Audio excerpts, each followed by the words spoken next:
Hi, I'm Maggie Kripe. I'm the director and producer of Counting the Cost. And the story entails the Hochstetlers and their experience with leaving the Amish and how that experience has taught them things today and what they carry on from that community now, and whether or not they are happy with the decision that they made a decade ago.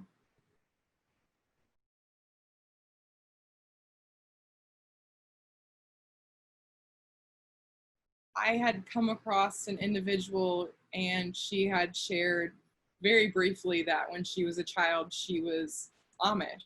And I was like, whoa, that I want to hear more about this. And so she started telling me about her parents' decision to do that and how she's, her whole life is different now, but she still has fragments of memories from being in that community.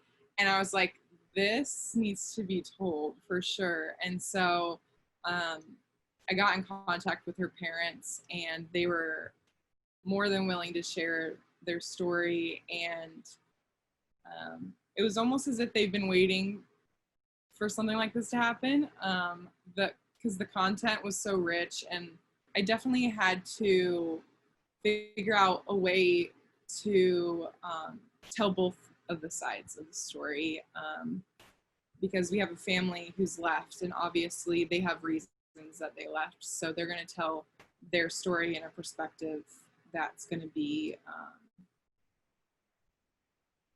pretty confident in leaving, and so my fear was, how am I going to tell the other side of that story?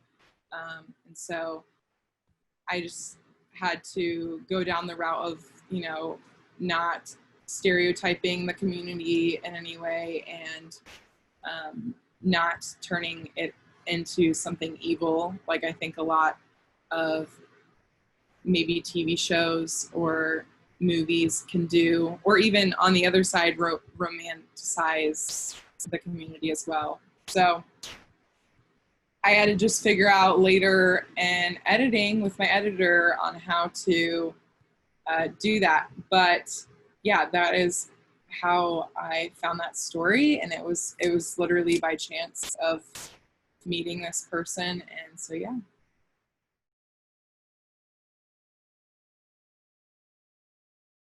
A challenge that we faced was trying to keep their story true, and me as a director not to manipulate the story and form it in how I wanted it to be, as well as the content. There was so much content, and I had to figure out if throwing in this pastor amongst all these things would confuse the audience or help the story. But it was a big part of their decision, so that's something that we had to include. Their story, there's just so many other stories, subplots that I had to and final had to cut away. Something that's really cool is I had an opportunity to interview Joellen's sister, who is still in the community. She had just mentioned that she misses her sister, and this was the first time Joellen had seen her sister in a year. That was very challenging to have to cut that away, because that was such an amazing opportunity.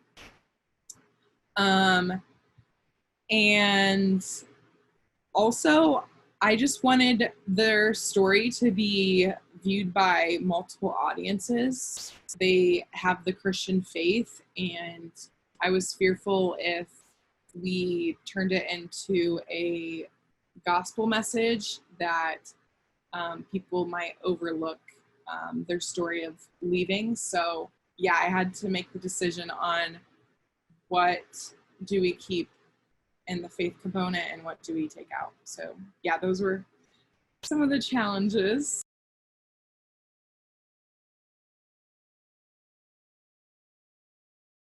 Interestingly enough, we had gone to their house, and I had a few ideas on what we could do that day, but she just pulled out this album, started going through it, and as I'm seeing my DP record it, I'm like, oh, this is gonna be so good. I just knew. And it's one of those things too that I had to learn to like let that moment just keep rolling and not interrupt. But we had interviews with the two ladies for that. We had the interviews with the husbands. And so I have all this content that I didn't include, and I was able to give the family all of those things so that they have those interviews now.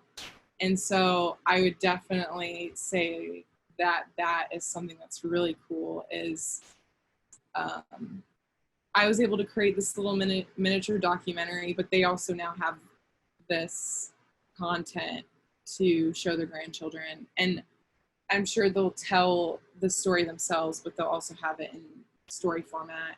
That scene made me recognize how much I take for granted photos of me as a child, photos of my mother and father, because she doesn't even have photos. If you think about it, she technically doesn't have photos of herself, like at all, until the age of 30 or 35 when they had left. So yeah, I love that scene. I also just love that the daughter's looking through it with her too. And something that was super scary is they let me borrow the photos that they had to take them back to my studio to like photocopy them. And that was so scary because as soon as I got done, I returned it to them because I was like, I hate this pressure that there's only this one photo that exists in the whole world and that means so much to her. So I made sure that like she got it back as soon as possible.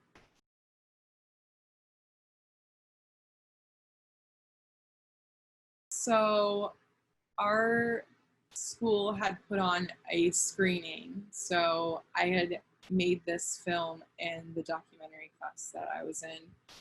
And so I invited them and they were able to all come and watch. I had the option of having them watch it before, but I went ahead and just made the final decision to conclude it. And then when they saw it was when they saw it at the screening. And so I was very scared, but yeah, they loved it. They loved it. And there was a question and answer portion and they were able to come on stage and people had asked questions to them. And what was so cool was, you know, I was asked a few questions, but mainly the questions were being asked to the family because the viewers were just so like curious. Because I think a lot of what my documentary does is makes people like ask more questions for sure. They're like, but like, wait, like, you know, what about this? And so that was really cool for them to be able to add more that night than maybe what wasn't covered in the film.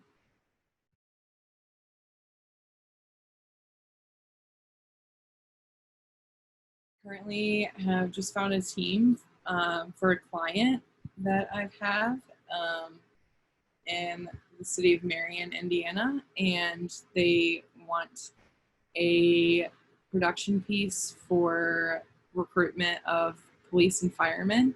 And so in our troubling times with how people have opinions about the police, I think this will be definitely a challenging video to create. I'm super excited for that because it's going to be different for me because the producer usually leads for a client-based project, whereas the director is more with the DP. So it'll be interesting to be more of a producer for this role. But yeah, I had an internship lined up for this past summer, and due to lovely COVID, it fell through, but they want me next summer, so I'm all geared up for that, and I'm able to say that I have something post-graduation, which is good, because I was fearful of those questions, like, what are you doing? And I would have to be like, I don't know, but now I can say something, so that's good. Yeah, so I'll be doing nonprofit filmmaking for nonprofits.